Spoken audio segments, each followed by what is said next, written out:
There's sad news at Cam's house. Friends are reaching out to help his family through their grief. Losing a loved one is never easy, and friends just want to help by doing something. Busy hands surround my wife and me these days. Recent bad news has brought the need for friends to reach out and want to help us get through it. I'm so sorry, they say.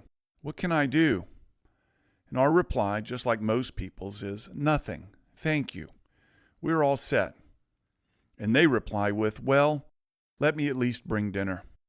The need to do something to feel helpful. The need for busy hands. Which means we're evaluating casseroles right now and different grilled meats. We joke that we'll rate the best online. You see, my mother-in-law died last week. Nowell Radford.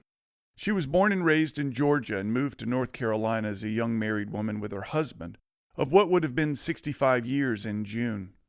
He worked for IBM, and Lee kept busy at many important things throughout those years. Not the least was raising 3 wonderful children. Her middle child caught my attention many years ago, and I remember returning an umbrella that my now wife left in my car on one of our first dates. I was hoping to see her when I returned the umbrella, but Lee answered the door, told me her daughter was not there, and she and I talked on the front porch for a long, long while. I remember being impressed by her worldly knowledge, her thoughts on the various things that we chatted about, and her ability to simply talk. She was quite good at it. Her husband often said that he was hard of hearing because his ears had simply worn out. It was a long-running joke. Lee had been struggling with cancer for a while, and recently it became clear the end was near.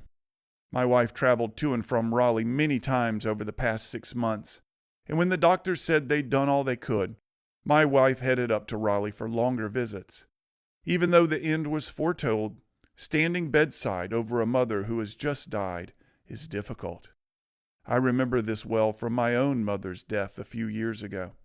You can anticipate the end many times over, but the finality of it in that moment is, well, devastating. It was for me, and it was for my wife. You ache when you see loved ones deep in grief, wishing you could do something to take that grief from them and bear it yourself. You can't, of course, so you do what seems to come next. Busy hands. You clean, you cook, you arrange for support, you walk their dog, anything to feel helpful. My family of 6 will head to Raleigh Sunday for the Monday funeral. We'll be coming from 2 different cities with 5 different flight itineraries. There, everyone will gather and grieve together.